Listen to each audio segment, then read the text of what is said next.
The message arrived on a quiet Tuesday morning.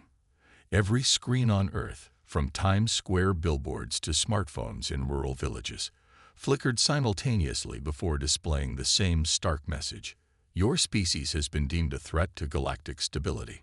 Surrender within one planetary rotation, or face extinction. The Kraxan Empire. In the Pentagon's underground command center, General Maya Santos stared at the projection screen, her weathered face illuminated by the harsh glow of alien text.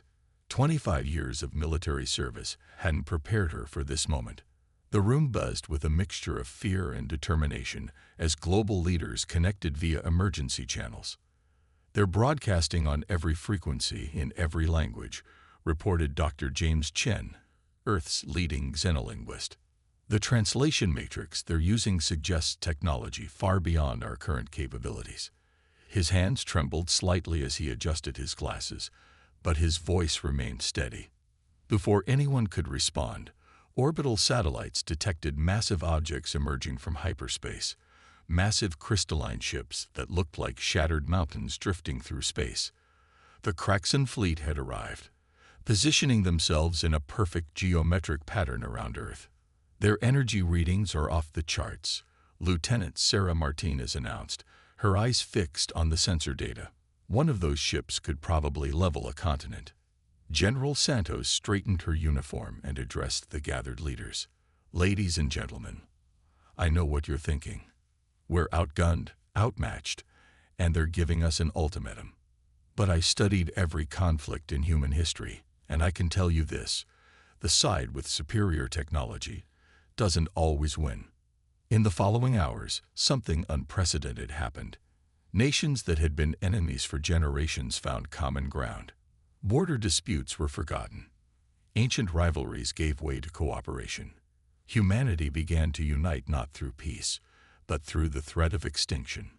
In a secured research facility beneath the Himalayas, Dr. Elena Rossi was already analyzing the Kraxan's transmission patterns. As one of Earth's most brilliant quantum physicists, she had noticed something peculiar about their communication technology. "Their signals," she explained to her team. "They're using quantum entanglement for instantaneous communication, but there's a flaw in their approach. They're so advanced, they've overlooked something basic, something we discovered through our own limitations." While military leaders debated strategy and politicians tried to buy time, Dr. Rossi's team worked frantically. They had less than 24 hours before the Kraxan's deadline expired, but they had discovered something crucial. The aliens' quantum communication network was vulnerable to a phenomenon humans had encountered in their earliest quantum experiments: decoherence. As the deadline approached, humanity's response took shape. It wasn't just military preparation, it was a complete mobilization of human ingenuity. Engineers repurposed civilian technology for defense. Hackers worldwide collaborated on penetrating alien systems. Scientists shared breakthrough research that had been kept secret for decades. The Kraxan had expected surrender or futile resistance. What they got instead was silence, no official response to their ultimatum. But beneath the surface, humanity was preparing something they couldn't have anticipated. Just as the 24-hour deadline neared its end, Dr. Rossi's team finished their work. They had developed a quantum disruption field that could interfere with the Kraxan's communications. It wasn't a weapon of destruction, but something far more elegant, a weapon of confusion. General Santos stood before the United Earth Defense Council, now representing a truly unified human response. "The Kraxan think they know what humanity is capable of. They've analyzed our technology, our military capabilities, our visible defenses. But they've made one crucial mistake. They've underestimated our capacity to innovate under pressure."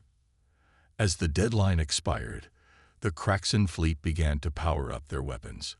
They expected to find a planet cowering in fear or preparing for a hopeless last stand. Instead, they found a species ready to show the galaxy why humanity had survived every catastrophe in its history.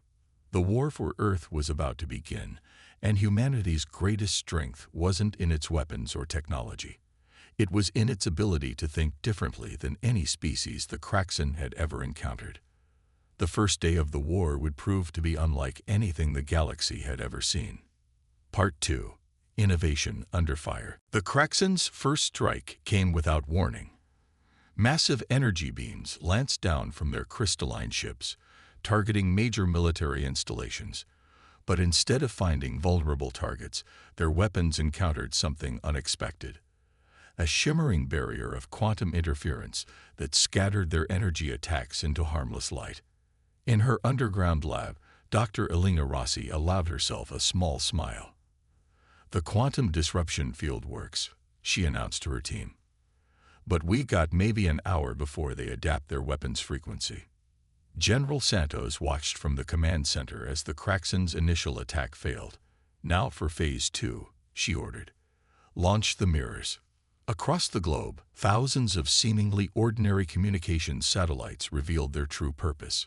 Their surfaces split and reformed into precise geometric patterns, creating a complex network of reflective surfaces in low Earth orbit. It was a defense system hiding in plain sight, developed in secret over the past decade under the guise of a global internet project. High above Earth, the Kraxen fleet's commander, Supreme War Master Vexkar, received the battle reports with growing frustration. "Impossible," he growled, his crystalline exoskeleton flickering with anger. "Their technology is primitive. They shouldn't be able to resist our weapons." But what Vexkar didn't understand was that humanity's defense wasn't based on matching Kraxen technology.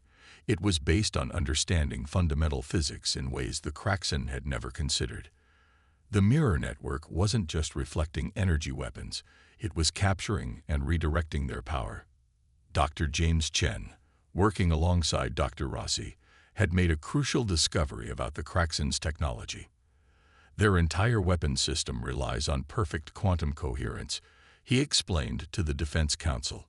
They advanced so far, so fast, they never developed alternatives. It's like a species evolving wings without ever learning to walk, efficient in perfect conditions, but vulnerable to the right kind of disruption. The Kraxen launched a second wave of attacks, this time targeting Earth's population centers. But the mirror network was ready. Each energy beam that struck the network was not just deflected. It was absorbed, split, and redirected through the quantum disruption field, creating a cascade of interference that began to affect the Kraxen ships themselves. Lieutenant Martinez, monitoring the battle from her station, spotted something crucial. Their ships, they're having to move further apart. The interference is affecting their formation. This was exactly what humanity had planned for. The Kraxen's perfectly coordinated fleet relied on quantum-entangled communications and precise formation flying. As their ships were forced to spread out, their tactical advantage began to crumble. But victory was far from assured. The Kraxen still had overwhelming firepower, and humanity's defenses were consuming enormous amounts of energy to maintain. In research facilities around the world, scientists worked frantically to develop the next phase of Earth's defense. Dr. Rossi's team had discovered something even more significant about the Kraxen technology. Their entire civilization is built on quantum manipulation, she reported to General Santos. Their ships, their weapons, even their personal technology. It all relies on maintaining perfect quantum states. They've never faced an enemy who could disrupt those states. The revelation gave humanity its first real hope. The Kraxen weren't just fighting Earth's military. They were fighting against a fundamental challenge to their entire technological basis. Every hour that Earth's defenses held was another hour for human scientists to learn more about their enemy's vulnerabilities. As the first day of war approached its midpoint, humanity had done more than just survive. They had forced the mighty Kraxen Empire to reconsider its assumptions about inferior species. But the real test was still to come.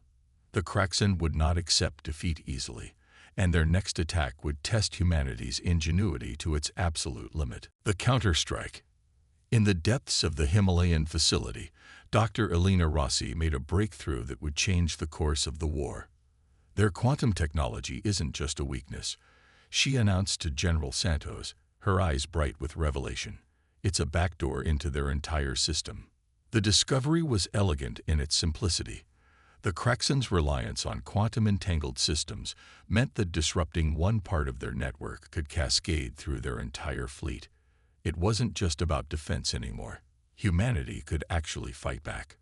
"Launch the Fireflies," General Santos ordered, setting humanity's counter-offensive in motion. Across the globe, thousands of tiny drones, each no larger than a coffee cup, lifted off from hidden bases. They looked primitive compared to Kraxen technology, but they carried humanity's most powerful weapon: understanding. Supreme War Master Vexkar watched with dismissive amusement as the swarm of small Earth vessels approached his fleet. "They send toys against us," he sneered, but his amusement turned to concern as the Fireflies began their work. Each drone carried a miniaturized version of Dr. Rossi's quantum disruption field, calibrated to a specific frequency. As they weaved through the Kraxen fleet, they didn't attack. They simply existed, their fields gently nudging the delicate quantum states that the Kraxen relied upon. "Their ships are losing cohesion," Lieutenant Martinez reported, tracking the effects. "The quantum destabilization is spreading faster than they can adapt." The mighty Kraxen vessels, each capable of destroying cities, began to struggle with basic functions as their perfectly maintained quantum states descended into chaos. Dr. Chen, monitoring the Kraxen's communications, detected growing panic in their transmissions. "They've never encountered anything like this," he explained. "Their technology is so advanced that they've forgotten how to deal with quantum uncertainty, something we've struggled with since the beginning of our quantum research." The Fireflies continued their dance through the Kraxen fleet, their effect growing stronger as more ships were enveloped in the disruption field. Humanity's strategy wasn't to destroy the Kraxen ships, it was to render their advanced technology unusable. But the Kraxen weren't finished. As their main systems failed, they reverted to more primitive weapons, conventional explosives and kinetic weapons. Several Fireflies were destroyed, and the alien ships began to regroup, adapting to their compromised technology. "They're learning," Dr. Rossi observed grimly. "We need to move faster." She turned to her team. "Begin Phase Omega. We're going to show them why quantum uncertainty is our ally, not our enemy." Around the Earth, massive particle accelerators, repurposed from scientific research, powered up. They weren't weapons in the conventional sense, but tools to manipulate the quantum fabric of space itself. Humanity was about to demonstrate that their understanding of physics went far deeper than the Kraxen had imagined. As the accelerators activated, they created a complex interference pattern in the quantum field surrounding Earth. The effect was subtle at first, but it built upon itself, growing stronger with each passing moment. The Kraxen ships, already struggling with their compromised systems, began to experience even more severe disruptions. "Their quantum cores are destabilizing," Lieutenant Martinez announced. "They can't maintain their fleet formation." The mighty Kraxen armada, which had arrived in perfect geometric precision, was now scattered and disorganized. But even as humanity pressed their advantage, General Santos knew the war was far from over. The Kraxen still had one weapon left, one so powerful that it could destroy Earth regardless of any quantum disruption. And they were desperate enough to use it. The breaking point. Supreme War Master Vexkar, his crystalline form now crackling with barely contained rage, gave the order he had hoped to avoid. "Prepare the World Breaker," he commanded. In the heart of his flagship, an ancient weapon, one that had ended civilizations, began to power up. On Earth, Dr. Chen detected a new energy signature unlike anything they'd seen before. "Something's different," he reported, his voice tense. "They're channeling power from every ship in their fleet into a single point." Dr. Rossi analyzed the readings and felt her blood run cold. "It's not quantum-based," she realized. "It's something far more primitive and far more dangerous. They're creating a rupture in space-time itself." The World Breaker was the Kraxen Empire's ultimate weapon, designed to tear apart the fabric of reality around a planet, effectively erasing it from existence. It was their final solution, used only when all other options had failed. "How long do we have?" General Santos asked, her voice steady despite the gravity of the situation.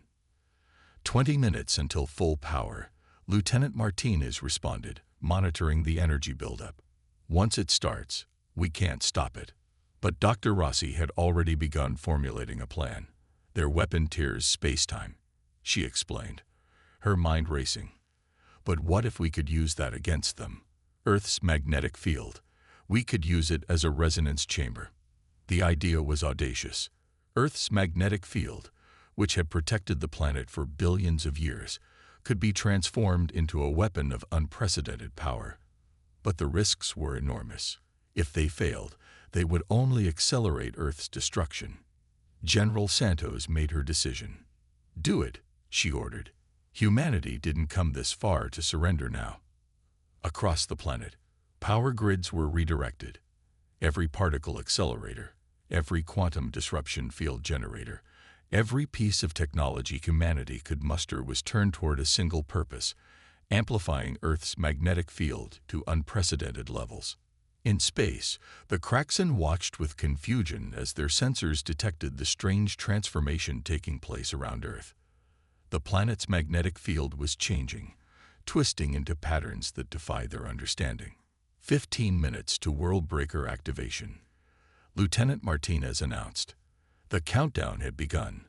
Dr. Rossi and her team worked frantically, using their knowledge of quantum mechanics to tune Earth's magnetic field to precisely the right frequency. They weren't trying to stop the world breaker. They were preparing to redirect it. 10 minutes, came the update. In his flagship, Vexcar watched with growing unease as Earth's magnetic field continued to shift and strengthen. Something about the pattern seemed wrong, but he couldn't identify why. 5 minutes. The world breaker's power had reached critical levels. Energy arced between Kraxan ships as they channeled their combined power into the weapon. The fabric of space itself began to warp around them. 1 minute. Dr. Rossi completed the final calculations. Earth's magnetic field had been transformed into something never before seen in the galaxy, a quantum resonance chamber capable of capturing and redirecting the enormous energies of the world breaker. The weapon fired, a beam of pure destruction, capable of unraveling reality itself, streaked toward Earth. But as it struck the planet's transformed magnetic field, something unexpected happened. The energy didn't tear the planet apart. It began to flow along the quantum-enhanced magnetic field lines, following the precise patterns Dr. Rossi had designed. Victory dawned. Time seemed to stand still as the world breaker's energy coursed through Earth's magnetic field. In the command center, displays flickered with unprecedented energy readings as the planet's magnetic field began to glow with an otherworldly light visible from space. "The resonance chamber is holding," Dr. Rossi announced, her voice tight with concentration, beginning the redirection sequence. What happened next would be studied by scientists for generations to come. Earth's magnetic field, enhanced by humanity's quantum technology, didn't just absorb the world breaker's energy, it reformed it, channeling it through the carefully designed resonance patterns. Supreme War Master Vexcar watched in horror as the energy began to flow back toward his fleet. "Impossible," he whispered, his crystalline form vibrating with fear. "No species has ever." The redirected energy struck the Kraxan fleet like a tide of cosmic fire.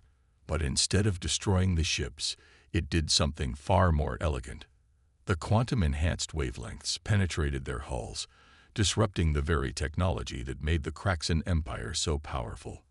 "Their quantum cores are collapsing," Lieutenant Martinez reported, watching as ship after ship lost power. "The entire fleet is going dark." Dr. Chen, monitoring the Kraxan's communications, detected something unprecedented. "They're not just losing power," he realized. "The quantum disruption is spreading through their entire network. Every ship connected to their quantum communication grid is being affected." The mighty Kraxan fleet, which had arrived to destroy Earth, now drifted powerless in space. Their advanced technology, the source of their dominance over countless civilizations, had become their greatest weakness. General Santos stepped forward. "Open a channel to their flagship," she ordered. When Vexcar's face appeared on the screen, she spoke with quiet authority. "Your empire has just learned something crucial about humanity, Warmaster. We don't just survive, we adapt. We take our limitations and turn them into strengths." Vexcar, his once mighty flagship now running on emergency power, could only stare in disbelief. "How?" he demanded. "Your species is primitive. Your technology is centuries behind ours." Dr. Rossi joined General Santos at the screen. "That's exactly why we won," she explained. "You advanced so quickly, you never learned to deal with quantum uncertainty. But humans, we've spent centuries working within our limitations, understanding the fundamental nature of reality. Your perfection became your weakness. The war that was supposed to last mere hours had ended in a single day, but not in the way the Kraxan had expected. Humanity hadn't just defended Earth, they had demonstrated why they were a force to be reckoned with in the galaxy." As the sun rose over Earth the next morning, humanity looked to the stars with new eyes. They had faced extinction and emerged stronger.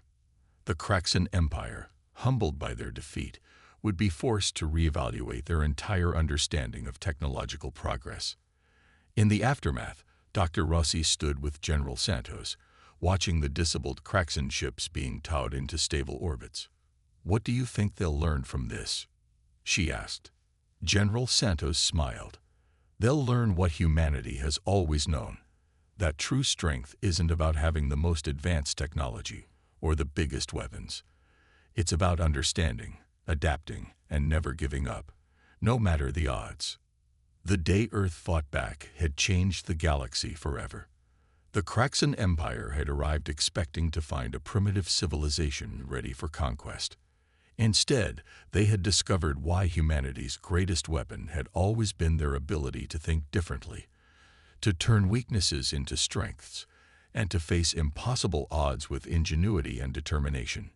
As news of Earth's victory spread across the galaxy, other civilizations took notice. Humanity had proven themselves not just as survivors, but as innovators who could reshape the very laws of physics to their advantage.